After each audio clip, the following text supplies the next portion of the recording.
આજે આપણે ગૌસેવાનું શું ફળ પ્રાપ્ત થાય, ગૌસેવા શા માટે કરવી જોઈએ તેનો એક પ્રસંગ જોઈએ. તો પ્રસંગ સાંભળતા પહેલાં ચેનલને લાઈક અને સબસ્ક્રાઈબ કરી દેજો. એક ગરીબ સોનારણ બાઈ હતી. નાના સરખા ઘરમાં તે રહેતી હતી. ઘરમાં બીજું કોઈ ન મળે એટલે પોતાના નિર્વાહ પૂરતું દણું દરી પ્રભુ ભજન કરી અને દિવસો પસાર કરતી હતી.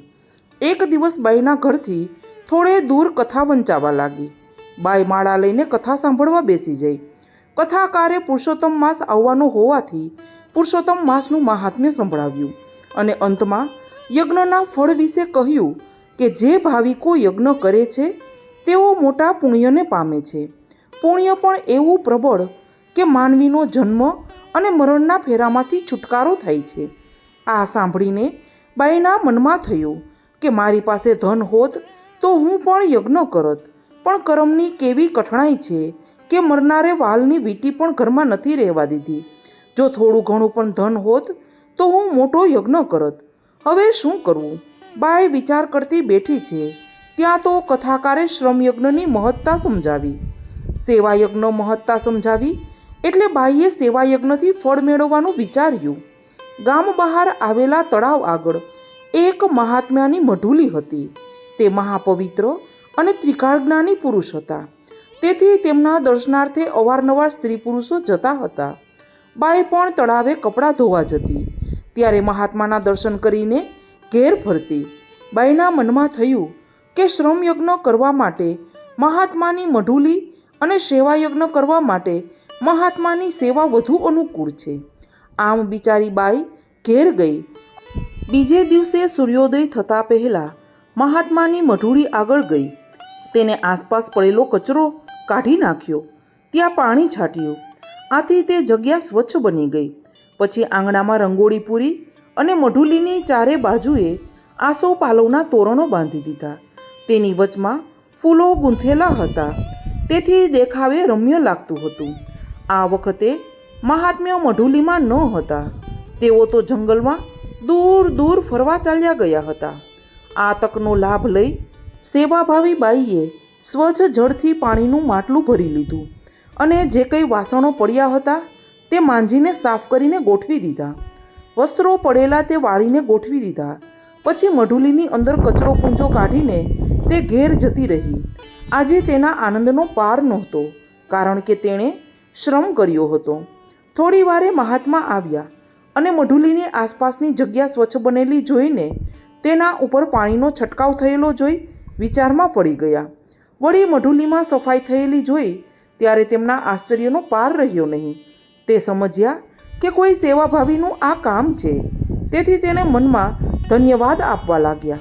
બાઈ પણ એવી ચતુર હતી કે રોજ વહેલી સવારે જ્યારે મહાત્મ્યા જંગલમાં ફરવા જાય ત્યારે મઢુલીની બહાર અંદર સ્વચ્છ કરી આવતી અને મહાત્મા જ્યારે બહારથી આવતા ત્યારે સફાઈ જોઈને અચંબામાં પડી જતા. મહાત્માની પ્રસન્નતાનો પાર નહોતો. એક દિવસ તેઓ સોનારણ બાઈને શ્રમયજ્ઞ કરતી જોઈ ગયા.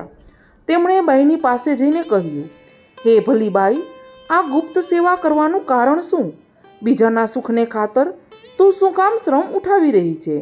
હું તારા પર પ્રસન્ન છું. માગ, તારે શું ઈચ્છા છે? બાઈએ નમન કરીને કહ્યું, મહારાજ, કથાકાર રોજ કહે છે કે ભાવિકો યજ્ઞ કરે.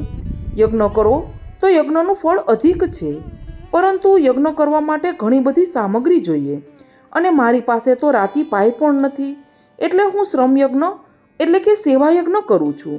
એ પણ યજ્ઞ જ કહેવાય ને. સંત સેવા એ પણ ધર્મ જ છે ને. મહાત્મા બોલ્યા, બાઈ, તને અશ્વમેઘ યજ્ઞનું ફળ મળે તે માટે તું પુરુષોત્તમ મહિનો કરી રોજ સવારે નદીએ જઈ નહાજે. અઠવાડિયા પછી પવિત્ર પુરુષોત્તમ માસ બેસશે એ આખો મહિનો તું વ્રત કરજે. ઉપવાસ ન બને તો એકટાણું કરી ગાય માતાની સેવા પૂજા કરજે.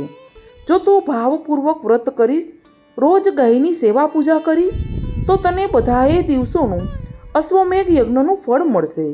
તારા સદભાગ્યે અધિક માસના આગમનને હવે વાર નથી. પ્રભુ તારું કલ્યાણ કરશે. જોત જોતમાં પુરુષોત્તમ મહિનો આવ્યો અને સોનારણ બાઈએ ભાવપૂર્વક વ્રત કરવા માંડ્યું. રોજ સવારે વહેલી ઉઠી નદીએ સ્નાન કરી આવી ગાયની સેવા પૂજા કરતી અને એકટાણું કરીને આખો દિવસ પુરુષોત્તમ ભગવાનની ભક્તિ કરતી. આથી રોજ તેને અશ્વમેઘ યજ્ઞનું ફળ મળવા લાગ્યું.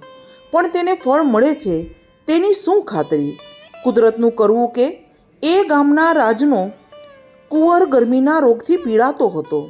આમ તો તે તંદુરસ્ત અને રૂપાળો હતો, પરંતુ આખા દેહમાં દાહ ઉઠે એવી બળતરા રહે કે ઘડીભર ચેન પડે નહીં.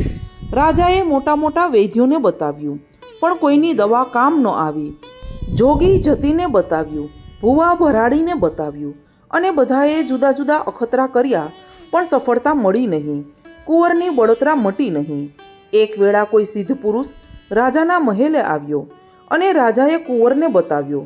સિદ્ધ પુરુષે કુંવરના કપાળની રેખાઓ જોતાની સાથે કહી જ દીધું કે હે રાજન, દીકરો કોઈ દવાથી સારો થશે નહીં, મંત્રતંત્રથી પણ નહીં સારો થાય, પરંતુ કોઈ ભાવિક તેને અશ્વમેઘ યજ્ઞનું ફળ આપે તો કુંવરનો દાહ મટી જાય.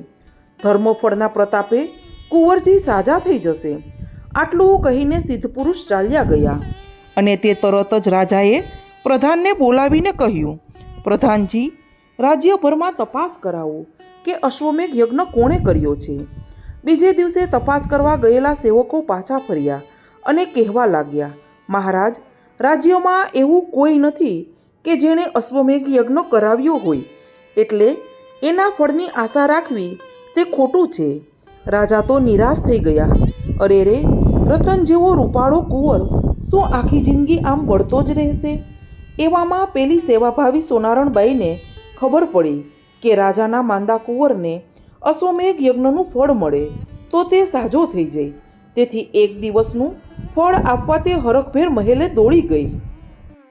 રાજાને નમન કરીને કહેવા લાગી, મહારાજ, આપ કહેતા હો તો કુંવરને અશ્વમેઘ યજ્ઞનું ફળ આપો. ગરીબ બાઈને મોટી વાતો કરતી જોઈને રાજા નવાઈ પામ્યો, કારણ કે અશ્વમેઘ યજ્ઞ કરવો એ કંઈ જેવા તેવાનું કામ નથી, અને આ બાઈ તેનું ફળ આપવા આવી છે તે કેવી રીતે માન્યમાં આવે? રાજાને વિચારમાં પડેલો જોઈ અને બાઈએ કહ્યું, મહારાજ, મેં અશ્વમેઘ યજ્ઞ કર્યો નથી, પરંતુ આ પુરુષોત્તમ માસમાં હું રોજ ગાયની સેવા પૂજા કરું છું અને એકટાણું કરું છું. તેનું એક દિવસનું ફળ એક અશ્વમેઘ યજ્ઞ કર્યા બરાબરનું છે. આવું એક મહાત્માએ મને કહ્યું છે. રાજાના મનમાં થયું કે જે હશે તેની હમણાં ખબર પડી જશે. રાજાના કહેવાથી બાઈએ પવિત્ર જળ લઈને ચારે દિશાએ છાંટ્યું. પછી હાથમાં જળ લઈને આંખો મીચીને પ્રાર્થના કરવા લાગી, હે પ્રભુ, મારા વ્રતનું તેમજ ગૌ સેવાનું અશ્વમેઘ યજ્ઞ કર્યા બરાબરનું ફળ મળતું હોય તો હું એક દિવસની સેવાનું ફળ રાજી ખુશીથી કુંવરને આપું છું, તો કુંવરનો દાહ મટે અને તે શીતળ થાય. આમ કહીને બાઈએ સૂતેલા કુંવરના શરીર ઉપર જળ છાંટ્યું અને થોડુંક જળ મુખમાં રેડ્યું.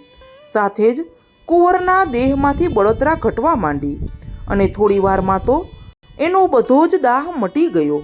રાજા આશ્ચર્યમાં પડી ગયો કે આ તો કેવો અજબ ચમત્કાર! ઘડી પહેલાં રડતા કુંવર અત્યારે શાંત બની ગયો અને મુખ ઉપર તાજગી છવાઈ ગઈ છે. રાજા આમ વિચાર કરતો હતો ત્યાં તો કુંવર પથારીમાંથી બેઠો થયો અને ઝડપથી પલંગની નીચે ઉતરીને સોનારણબાઈના પગે પડીને કહેવા લાગ્યો કે માં, તમે તો મને જીવત દાન આપ્યું છે. રાણી પણ બાઈના પગે પડી. પછી રાજા બાઈને નમીને કહેવા લાગ્યો, માતાજી, તમે તમારી પવિત્ર ભક્તિ શ્રદ્ધાના બળે કુંવરનો જીવ ઉગાર્યો છે. તેને વ્રતનું ફળ અર્પણ કર્યું તે માટે તમારો ઉપકાર હું જિંદગીભર નહીં ભૂલી. હવે તો હું તમારી શું સેવા કરી શકું તે કહો. તમારી ઈચ્છા હોય તે માંગો. તમારા માટે રાજ્યનો ખજાનો ખુલ્લો છે. બાઈએ કહ્યું કે મને પુરુષોત્તમ ભગવાને ઘણું આપ્યું છે. મારે એકલાને પંડને જર ઝવેરાતના ઢગલા મળે તો પણ શું કામના છે. હું તો એટલું જ માંગુ છું કે હજુ પુરુષોત્તમ માસના 7 દિવસ બાકી રહ્યા છે, તો તમે બધા એ 7 દિવસ પુરુષોત્તમ ભગવાનનું વ્રત કરો અને ગૌ સેવા કરો, જેથી સર્વનું કલ્યાણ થશે. રાજરાણીએ વ્રત કરવાનો સંકલ્પ કર્યો અને ભલીબાઈએ સોના ચાંદીના વાસણો તેમજ 500 સોના મહેરો આપી. અને ભલીબાઈને સોના ચાંદીના વાસણો તેમજ 500 સોના મહોરો આપી. બાઈએ તેનો સ્વીકાર કર્યો અને રાજાએ તેને માન સહિત તેના ઘરે વાજતે ગાજતે મોકલી. પુરુષોત્તમ મહિનો પૂરો થતાં બાઈએ સારી રીતે વ્રતનું ઉજવણું કર્યું અને ગામના બ્રાહ્મણોને જમાડી સારી દક્ષિણા પણ આપી. સૌ બ્રાહ્મણો રાજી થયા. ગૌ સેવાનું ફળ ઘણું. જેમાં દેવનો વાસ. ગૌનું જે પાલન કરે તે ઘર સદા ઉલ્લાસ. પ્રભુ ભક્તિ અને ગૌ સેવાના પ્રતાપે સોનારણબાઈ સુખી જીવન જીવી અને અંતે તેને વૈકુંઠમાં વાસ થયો.